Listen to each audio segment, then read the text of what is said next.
مقاصدنا واغفر لنا ما مضى يا واسع الكرم يا رب في المصطفى بلغ مقاصدنا واغفر لنا ما مضى يا واسع الكرم اللهم صل وسلم وبارك عليه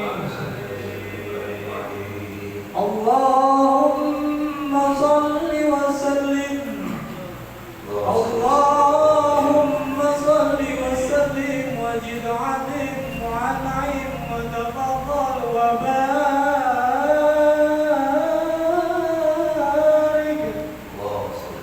بجلالك وكمالك على زين عبادك وعصارات عبادك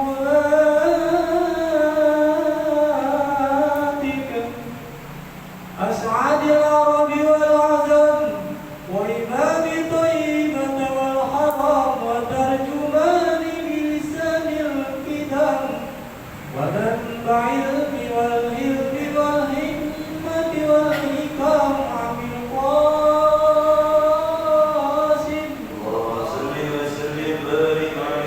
سيدنا وحبيبنا وشفيعنا ومولانا محمد صلى الله عليه وسلم جلوس ربيا جلوس ربيا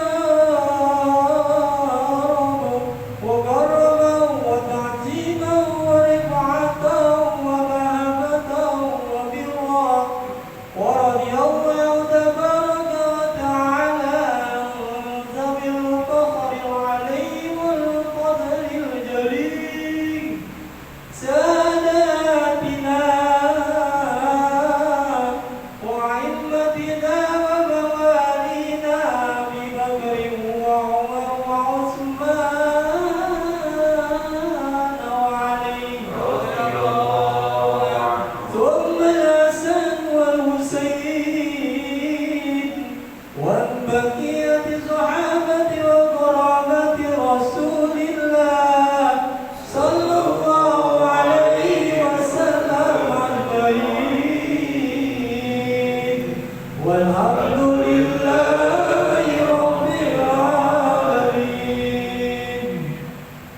البدء إلى رب النبي محمد مصطفى رسول الله صلى الله عليه وسلم سمع إلى رواية الأنبياء والمرسلين والصحابة والتابعين سمع إلى رواية والدينا وأهلنا جميع المسلمين والمسلمات والمؤمنين والمؤمنات خصوصا إلى رب العالمين.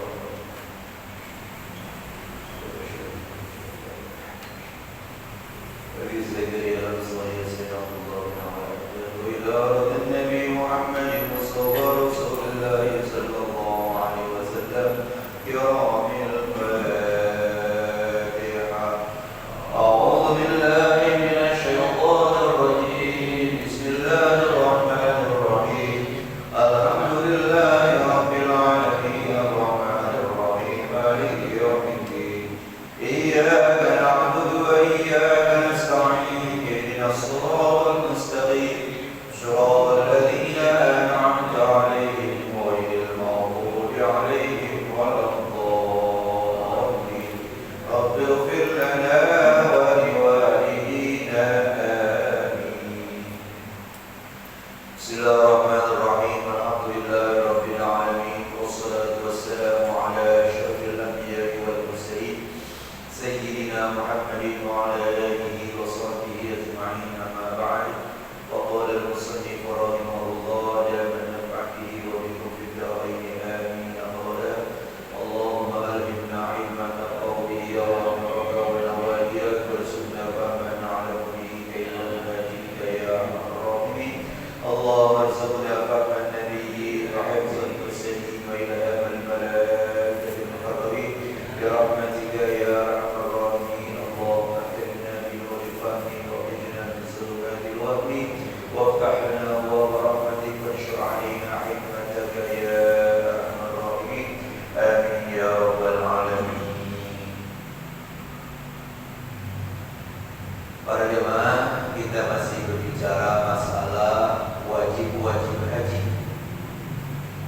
kemarin sudah disebutkan 2 macam. Sekarang yang ketiganya, wal mabitu lailatu Muzdalifah.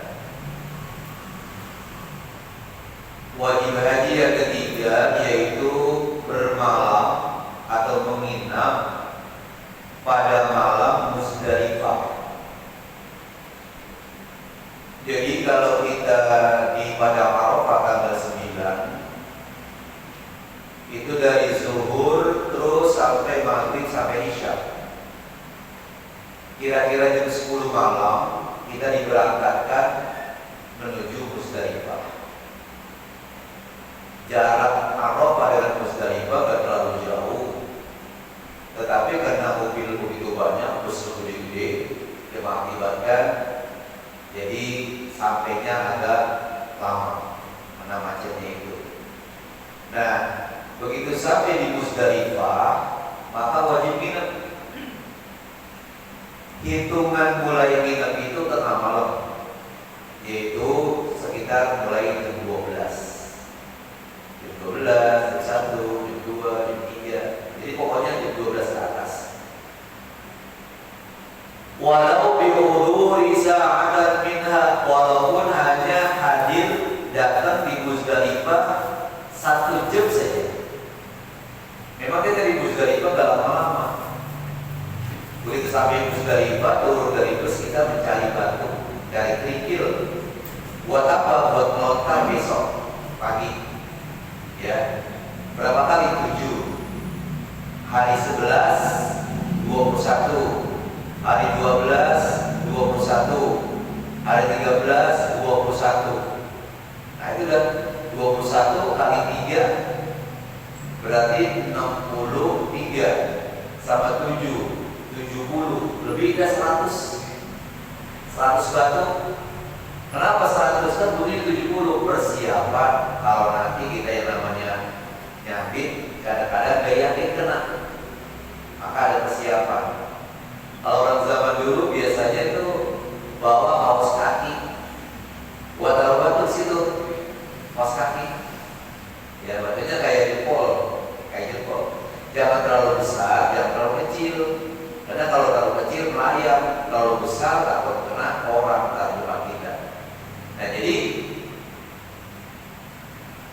wajib haji yang ketiga menginap. Pengertian nginap bukannya tidur. Yang penting jam 12 malam berada di Muzdalifah, itu udah nginap namanya.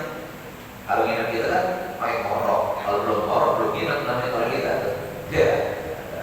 Jadi hitungannya jam 12 malam, walau sa'atan, walaupun hanya 1 saat saja. Minha berada ya di Muzdalifah. Fitness bisani pada tengah malam yang kedua. Tengah malam yang kedua, sekarang gini. Katakanlah malam itu mulai jam 7, 8, 9, 10, 11, 12, 1, 2, 3, 4. Karena jam 5 udah subuh. Subuh itu udah siang namanya. Jadi malam itu 10 jam. Nah, kalau dibagi 2, 5 berarti. Nah, 5 yang pertama atau pertengahan yang pertama 7, 8, 9, 10, 11. Nah, pertengahan yang kedua dari 12, 1, 2, 3, 4. Jadi makanya mulai nginepnya itu jam 12 malam.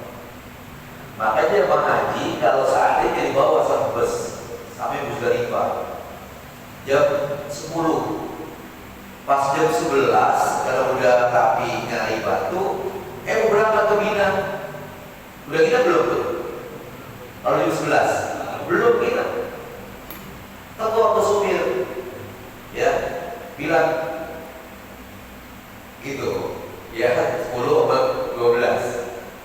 Nah kalau udah jam 12:05 aja udah berangkat ke Mina, karena namanya udah nginep itu walaupun 5 menit. Nah jadi makanya biasanya berangkat dari Arafah menuju Muzdalifah udah malam jam 10, jam 11, supaya gak terlalu lama di Muzdalifah. Karena kalau terlalu lama takutnya supir kesabaran, belum jam 12 sudah tinggal di Muzdalifah menuju Mina, belum Mina di Muzdalifah. Maka dikatakan fitness fisani pada tengah malam yang kedua, dimulai jam 12 malam. Gitu. Kita belum sempat mengutin batu tuh. Terus mobil berangkat lagi dari batu gimana? Kita belum sempat mau batu. Iya. Terus kita kan lanjutan ke Minang. Terus nyari batu gimana? Nyari batu. Ya repot lah. Walaupun ada juga di Minang ada batu. Itu yang namanya batu sisa orang-orang pada melontar lebih bikin buang, ya kan? Gitu. Ya ada mana nyarinya. Yang namanya sisa-sisa, soal sedikit berapa. Tapi kalau di Musdalifah memang tempatnya dia tengah malam kelihatan kan lampu kayak gini, terang banget. Lampunya yang itu banyak. Jadi kayak begini, jadi artinya kita bisa bedakan mana batu dan mana bukan batu. Gitu. Gak keliru. Gak mungkin kita itu kotoran otak, bukan ya. Karena makanya jelas. Ya jelas banget. Kalau zaman dulu jamaah haji tahun 50-an, makanya bawa senter. Buat apa senter? Buat nyari batu. Karena dulu belum ada lampu kayak sekarang. Kalau sekarang mau udah terang banget. Ya, nah gitu. Kama sahahu fir rawdati, sebagaimana ditashih, dikoreksi di dalam kitab Ar-Rawdah, wa naqalahu an-Nasr Ummi, dan Imam Nawawi menyalibnya dari teks kitab Al-Qum, kitab karangan mazhab Syafi'i atau karangan Imam Syafi'i.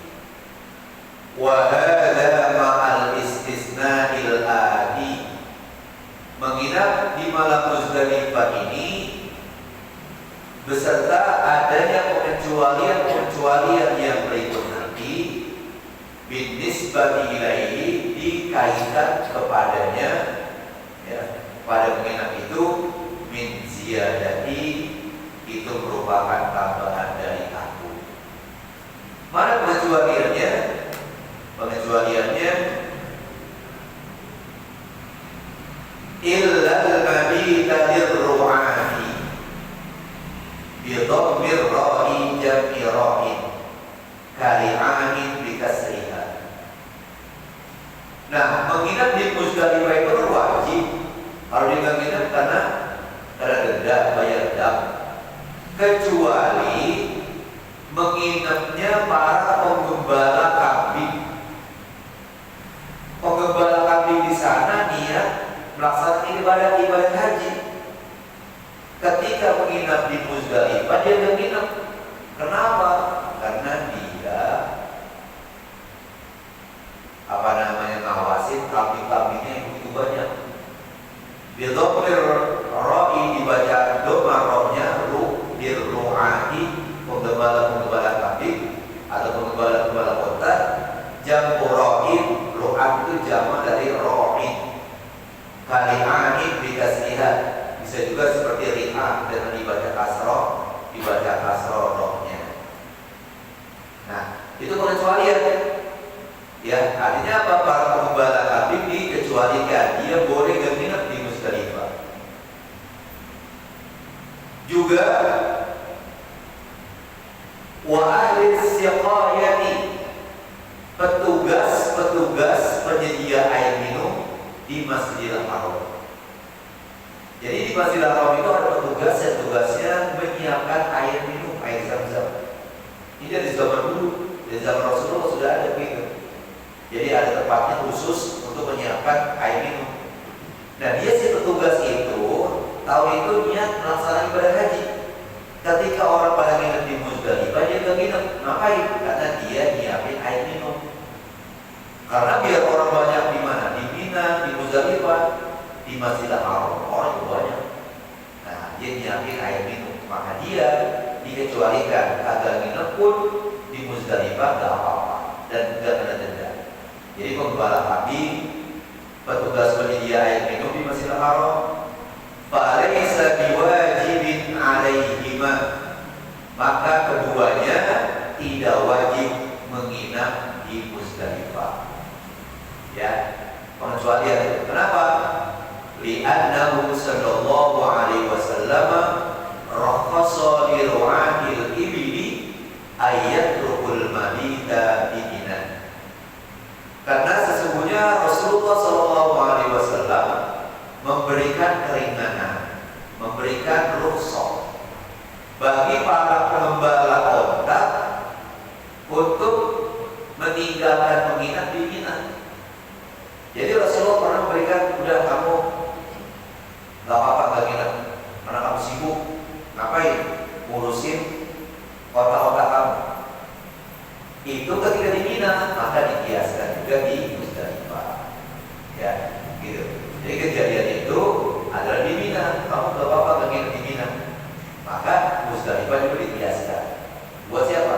Buat para pengembala kambing, pengembala onta. Nah dia biar orang juga akan nungguin ontanya. Kalau enggak bisa dicuri orang nanti. Rawahu Tirmidzi, hadis ini diriwayatkan oleh Imam Tirmidzi. Wa qala hasanun sahihun, dan Imam Tirmidzi mengatakan hadis ini adalah hasan dan sahih. Wa rakhasa Nabi sallallahu alaihi wasallam lil Abbasi ayyabita bi Makkah layaliya Mina li ajli siqayah. Rawahu Syaikhani. Juga Nabi Muhammad sallallahu alaihi wasallam memberikan keringanan kepada Abbas, paman beliau. Ini Abbas ketika itu tugasnya adalah apa? Tugasnya adalah menyediakan air minum buat para jamaah haji. Jadi di sana petugas-petugas itu banyak dan sigap, nggak sampai kekeringan itu air Zam-Zam di tempat air Zam-Zam. Ya, 3,5 isiin lagi terus begitu. Biar orang ribuan, jutaan, tetap air minum Zam-Zam itu cukup. Kenapa petugasnya begitu banyak? Jadi Rasulullah pernah memberikan keringanan kepada paman beliau yang bernama Abbas. Apa keringanannya? Agar dia menginap di Mekah saja pada malam-malam Mina. Malam 11 Abbas di Mekah, malam 12 Abbas di Mekah, malam 13 Abbas di Mekah. Padahal jamaah yang lain wajib minum tuh malam 11, malam 12 atau dan malam 12. Kenapa pakai atau dan? Karena boleh sampai tanggal 12 saja. Sampai malam 13 itu lebih afdol. Ya. Kenapa diizinkan Abbas untuk bermalam di Mekah saja pada malam Mina, bukan minum di Mina? Li ajli siqayati, lantaran dia bertugas menyediakan air minum buat jamaah haji. Di mana? Di Masjidil Haram. Rawahu Syaikhani. Hadis ini diriwayatkan oleh Imam Bukhari dan Imam Muslim. Inap dari di Muzdalifah. Wa qisa bilayati minan lailatil Muzdalifah. Ya, dan dikiaskan disamakan malam-malam Mina dengan malam Muzdalifah. Jadi kalau Abbas diberikan keringanan untuk tidak nginep di Mina, maka dikiaskan begitu juga malam Muzdalifah. Ya, tidak menginap dia. Kenapa? Karena bertugas mengembala kambing atau menyediakan air minum di Masjidil Haram. Ini pengecualian. Wa kadzalika yajibul mabitu ala man lahu qudrun. Begitu juga tidak wajib bermalam, tidak wajib nginep baik di Mina maupun di Muzdalifah terhadap orang yang memiliki uzur, yang memiliki alasan min jihati gharimin, seperti penagih hutang. Jadi ada orang yang tugasnya menagih hutang, kreditur, ya. Jadi dia sebagai piutang. Nah dia nagih hutang tuh sampai malam. Nah dia diizinkan untuk tidak menginap di Mina. Kenapa? Demi keamanannya. Karena kalau menagih hutang berarti kenapa? Duitnya banyak tuh. Gak aman, yang namanya tidur di khemah. Orang begitu banyak, maka dia diizinkan untuk pulang ke Mekah, nginap atau tidur di Mekah, lebih aman. Nah itu. Jadi itu namanya pengecualian juga. Ya khafu minhu, karena dia khawatir dari keselamatan ya dirinya dan uangnya tadi. Satu. Juga al-maridin yata'ahhaduhu, atau orang yang tugasnya itu memelihara orang sakit. Katakanlah ada dokter, ada suster, ada mantri di rumah sakit. Tahun itu dia berniat haji. Banyak pasien di rumah sakit. Padahal itu malam Musdalifah, padahal itu malam Mina. Maka dia diperkenankan atau diusulkan, diberikan izin untuk tidak menginap di Mina atau tidak menginap di Musdalifah. Kenapa? Lagi ngurusin orang sakit. Karena kalau ditinggal atau orang yang sakit dibawa ke Mina atau Musdalifah kan repot, ya gitu. Nah, jadi itu namanya pengecualian. Al-ghairihima, atau yang selain keduanya, ya, selain orang yang penagih hutang ataupun yang merawat atau memelihara orang sakit. Juga termasuk wajib haji wa tawaful wada'i, tawaf permisi pulang, tawaf penghabisan. Jadi baik orang yang haji ataupun yang umroh, dia wajib tawaf wada. Jadi umpamanya jamaah haji dikasih tahu besok hari Sabtu tanggal 3 ya Juni jam 10 kita akan berangkat menuju Jeddah. Nah, maka jam 8 tuh, jam 8 udah siap-siap datang ke Masjidil Haram, sholat sunat di masjid, tawaf wada ada. Sama tawafnya juga putaran, niatin saya niat tawaf wada. Nah, dianjurkan begitu kita keluarnya jangan belakangin Ka'bah, ya, gitu kalau bisa. Atau kalau udah kita jalan begitu, jangan nengok ke belakang lagi. Ini udah lewat, kita udah pulang nih, jangan kita nengok ke belakang, jangan lihat Ka'bah lagi. Kenapa? Karena kita sudah permisi pulang. Nah, udah sampai di kamar kita. Begitu sampai di kamar kita, ternyata ada perubahan. Pulangnya bukan jam 10, bukan jam 1. Nah, jam 1 kalau gitu kita sholat zuhurnya di mana nih? Kalau kita ke Masjidil Haram kan lihat Ka'bah lagi. Udah kita sholat zuhur di tempat nginep kita. Itu kalau yang tempat nginepnya dekat dengan Masjidil Haram nyambung. Pokoknya kalau yang di hotel yang ada jumlah gede itu, ya, itu kan latar hotel udah latar masjid. Sehingga toko-toko yang di situ pada sholat di depan tokonya, ya udah ngadepin Ka'bah, karena nyambung, ya. Saya pengalaman waktu si Ibrahim lagi sakit, lagi sakit, saya mengantar rumah sakit. Nah, rumah sakitnya itu di situ dekat itu, di tokoan itu dalam. Nah, pas maghrib, ya sholat aja dekat situ, dekat toko-toko situ, ya. Banyak orang-orang toko pada sholat, ya, dan Ka'bah juga nyambung. Nah, jadi katanya wajib tawaf wada di bagi muslimin berdasarkan hadis yang diriwayatkan oleh Imam Bukhari dan Imam Muslim. Apa kata Rasulullah?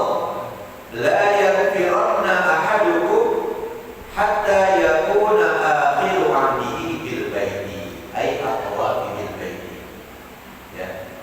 Janganlah pergi salah seorang di antara kamu sebelum atau sehingga akhir masanya bil baiti, di Baitillahil Haram, yaitu di Ka'bah. Jadi artinya jangan pergi dulu tinggalin itu Masjidil Haram sebelum dia tawaf wada, tawaf permisi pulang.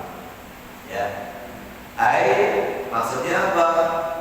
Ya, yaitu at-tawaf bil bait, tawaf di Baitillahil Haram. Kama rawahu Abu Dawud, sebagaimana hadis diriwayatkan oleh Abu Dawud. Kalau kharaja bila wada'i, kalau ada orang umrah atau haji keluar meninggalkan kota Mekah, tidak tawaf wada, tidak tawaf permisi pulang, lazima mudamun, wajib bayarkan. Malam ya'ud, selama dia tidak balik lagi qabla masa fadil qasri, ya,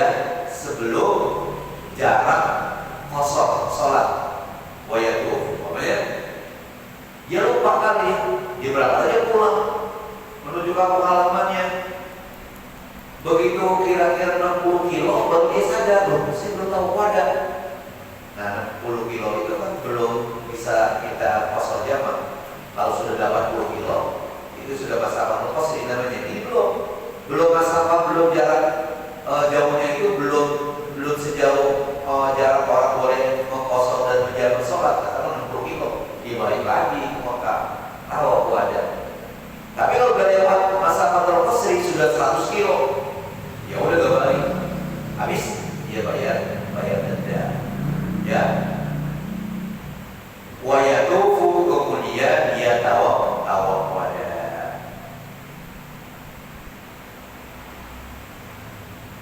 Illa tawaf wada ini hadidi. Nah, sekarang bagaimana? Yang namanya ibu-ibu zaman dulu kita susah nyetopnya tamunya itu. Pas dia mau pulang, dah gimana ini? Belum tahu aku ada, ya? Apakah ada dia benar atau tidak tuh? Nah, makanya zaman sekarang aman ibu-ibu. Begitu dia mau berangkat itu minum obat. Ini atas keputusan Majelis Ulama Indonesia dibolehkan ibu-ibu mengkonsumsi obat, di mana obat itu untuk mencegah datangnya menstruasi. Sehingga sebulan itu dia temen aman dia. Lah kalau kayak begini, dia belum tahu apa datang nunggu, ya ditinggal pesawat. Ya kalau nunggu, mesti dari sini mau ke Bandung bisa pulang sendirian. Dari sini dari Jakarta dari Jeddah ke Jakarta jauh banget. Dia harus pulang juga. Nah, maka sekarang aman. Insya Allah minggu depan kita lanjutkan illa tawaful wada hadidin. Saya ada beberapa menit kita baca tadi dua ya.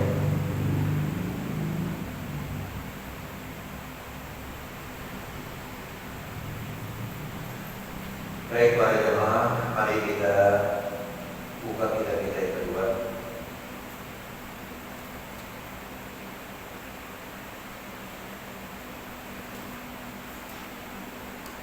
Kalau catatan saya, waqala alaihi salatu wassalam, gitu ya. Dan bersabda Rasulullah sallallahu alaihi wasallam, az-zahadatu fid dunya turihul qalba wal badan. Zuhud di dunia ini menjadikan hati dan badan merasa nyaman. Loh, salah lagi taklid ya.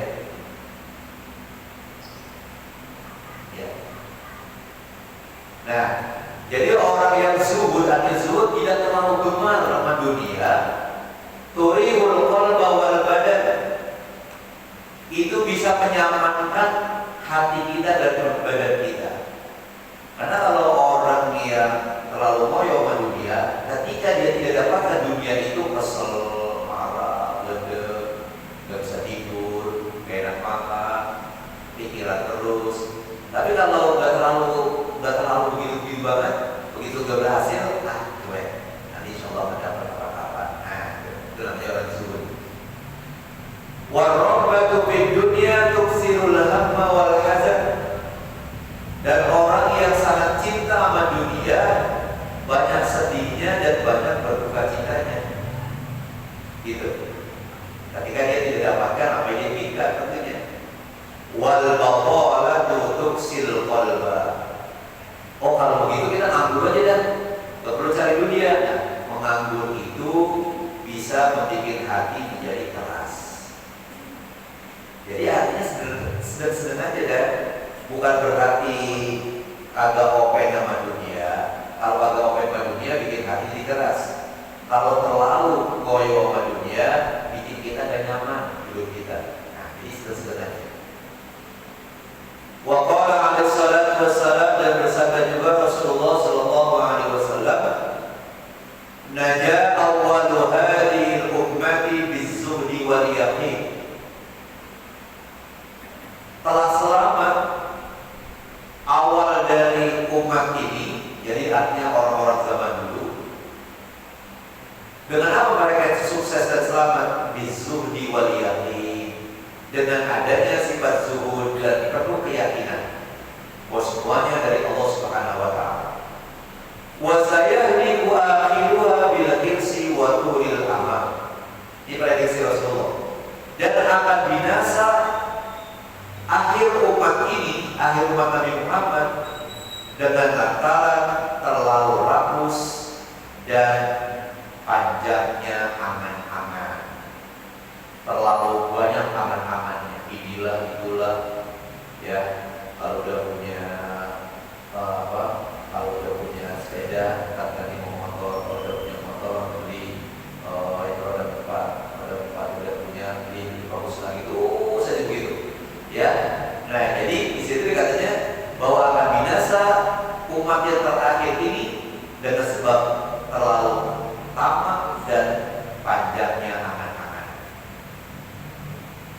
Wa ma warada minal ayati wal akhbari wal athari fi dhammi dunya, dan apa yang datang dari beberapa ayat, beberapa hadis, beberapa perkataan para sahabat yang membicarakan masalah dhammi dunya, ya, membicarakan masalah celaan kepada dunia, wa dhammi muhibbina laha, celaan kepada orang yang cinta kepada dunia, warrabati fiha, dan orang yang terlalu senang kepada dunia, wa dhammi al-hirsi 'alaiha, dan celaan kepada orang yang tamak kepada dunia, kharijun 'anil hasri.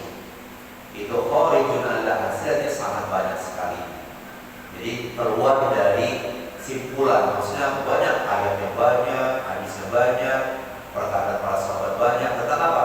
Tentang tadi, ya, celaan dunia, celaan orang yang cinta banget sama dunia, senang sama dunia, rakus sama dunia, itu banyak ayat, banyak hadis.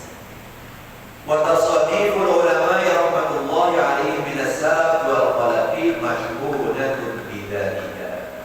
Karangan-karangan ulama, semoga Allah berikan rahmat kepada mereka, baik ulama salaf, ulama zaman dulu 300 tahun setelah Nabi Muhammad meninggal, wal khalaf, dan ulama-ulama sekarang ini, masyhunatun bidzalika. Para ulama itu penuh dimuati dengan penjelasan-penjelasan kepada dhamul dunia, dhamul muhibbin, dhamul rabba fiha, dhamul hirsi.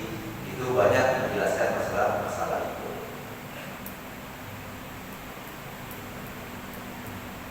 Summa inna dunya ibaratun an kulli ma 'ala wajhil ardi. Kemudian sesungguhnya yang dikatakan dunia adalah sebuah istilah, sebuah ungkapan, segala sesuatu apa yang ada di permukaan bumi. Jadi diistilahkan dunia itu maksudnya apa-apa yang ada di permukaan bumi ini.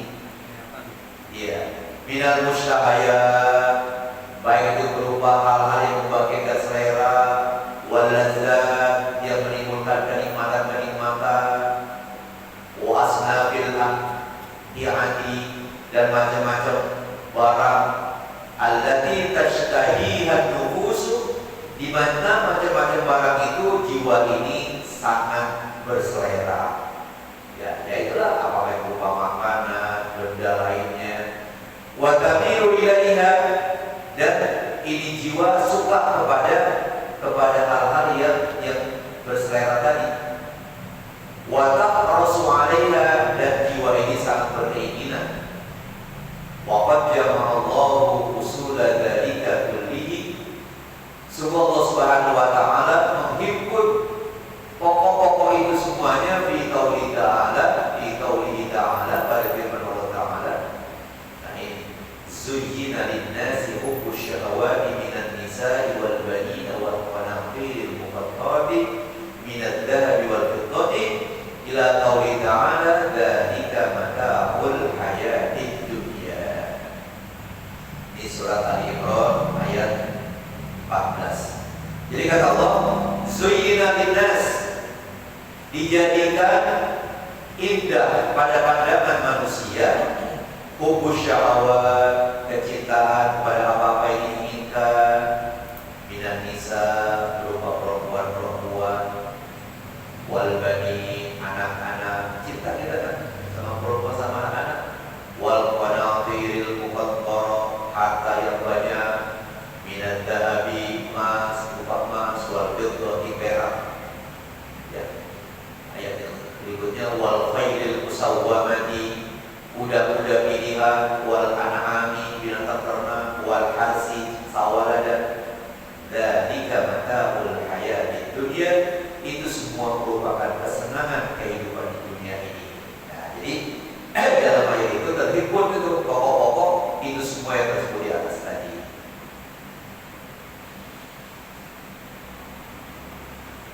Nah, masih ada.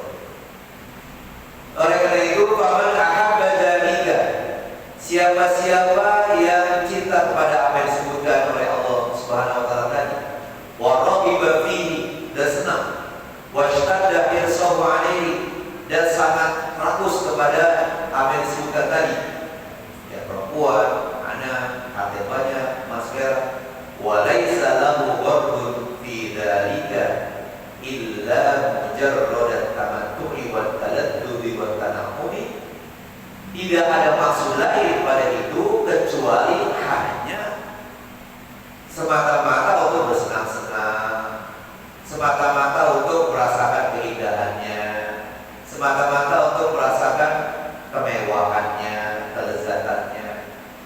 Jadi kalau hanya itu tujuannya untuk semuanya tadi, shara bidzalika min jumlatil muhibbina lid dunya, jadilah dengan begitu orang itu tergolong orang yang sangat cinta sama dunia, warraghibina fiha, dan yang sangat berkeinginan kepada dunia. Bukan gak boleh kita beristri, ya untuk beribadah, kita punya anak untuk meneruskan dia perjuangan kita punya emas perak untuk persiapan ibadah kita. Itu jangan hanya semata-mata untuk keindahan, untuk kesenangan, untuk bermewah-mewah. Nah, karena kalau begitu dikatakan termasuk min jumlatil muhibbina lid dunya, tergolong orang yang cinta sama dunia, warraghibina fiha, dan dia selalu bersenang-senang padanya. Fa in afrata bihi dzalika, kalau memang sudah berlebihan, wa ghalaba alaihi, dan sudah mendominasi dia, sudah mengalahkan dia, hatta lam yubali min aina akhadha dunya, sehingga dengan begitu dia kebeluri lagi, dan dari mana dia ambil dunia itu, dari mana dia terima dunia itu, min halalin am min haramin, apakah dari jalan yang halal atau haram. Karena sudah terlalu dunia, terlalu cinta sama dunia, begitu pikir lagi halal bukan ini, ya, karena terlalu muhibbin, terlalu cinta. Kalau muhibbin sama orang-orang alim nggak apa-apa, ya, muhibbin sama para habaib nggak apa-apa, ya. Ini muhibbin itu sama dunia, ya. Maka kalau begitu, maka nggak peduli lagi udah dia dari mana yang dia ambil itu, halal haramnya dia nggak pikirin lagi. Wa hatta syaghala bisababi insiyar dunia, dan sehingga tidak ada waktu lagi, ya, sibuk dia dengan sebab rakus sama dunia ini, wasa'ihi laha, dan berusaha untuk mendapatkan dunia, amma faradallahu alaihi min ta'atihi, enggak apa lagi, tidak ada waktu lagi untuk menjalankan apa yang diwajibkan oleh Allah untuk mentaatinya. Enggak sempat ngaji kayak begini lagi, enggak sempat berjamaah lagi, enggak sempat ya untuk kumpul-kumpul ya acara-acara yang baik lagi, enggak bisa sholat berjamaah lagi. Nah itu kenapa? Karena sudah ishtaqal, sudah sibuk sama dunia.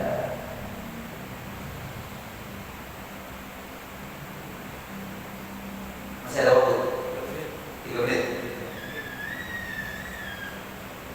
Wa waqa'a bisababihi fi ma harramallahu alaihi min maksiyatihi, jatuhlah dari sebab itu kemana? Ke dalam yang diharapkan oleh Allah dari perbuatan maksiatnya. Jadi dia sudah gak peduli lagi udah dengan cara merampas, dengan cara korupsi dan lain sebagainya.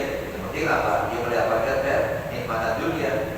Faqad tahaqqaqa fi haqqihi al-wa'idul waridu, maka sungguh pasti, ya, sungguh pasti fi haqqihi pada hak orang itu al-wa'idul warid, yaitu ancaman yang datang dari Allah fil muhibbina di dunia bagi orang yang terlalu cinta sama dunia, wal muridina laha orang yang berkeinginan kepada dunia, dia berhak tuh ancaman dari Allah, warrahimina fiha orang yang terlalu merindukan dunia, min ghairi syakin kagak diragukan lagi bahwa dia tergolong orang yang diancam oleh Allah. Wasara amruhu fi nihayatil khatari, jadilah urusan orang itu di dalam puncaknya bahaya udah gitu ya, dia nasihatin udah gimana kalau gitu. Illa ayyatadarakaullah, kecuali kalau memang Allah Subhanahu wa taala masih mengalihkan orang tadi bitaubatin qabla mamatihi, dengan bertobat kepada Allah sebelum kematiannya. Biasanya pas di ujungnya Allah balik hati orang tadi. Akhirnya apa? Dia taubat kepada Allah, dia beribadat lagi kepada Allah, taat kepada Allah. Wa qabla khurujihi min hadhihi dari, dan sebelum keluarnya dari dunia ini. Itulah yang dikatakan matinya husnul khotimah. Yang awal-awalnya kita terus lupa banget. Akhirnya dia bertaubat kepada Allah, beribadah kepada Allah. Dia cinta sama dunia tapi keterlaluan. Maka dia menjadi husnul khotimah. Insyaallah kita lanjutkan. Wa amma hubbul jadi wal mali.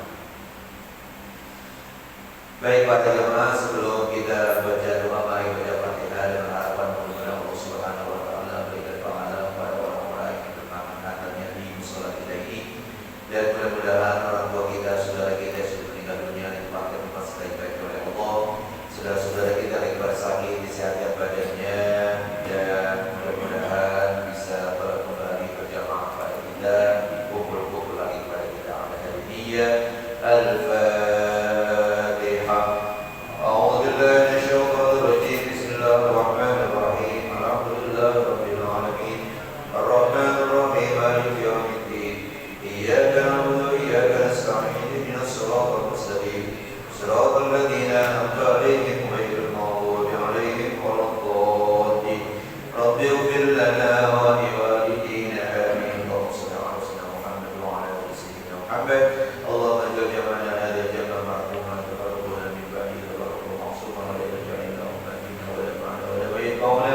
شقيا ولا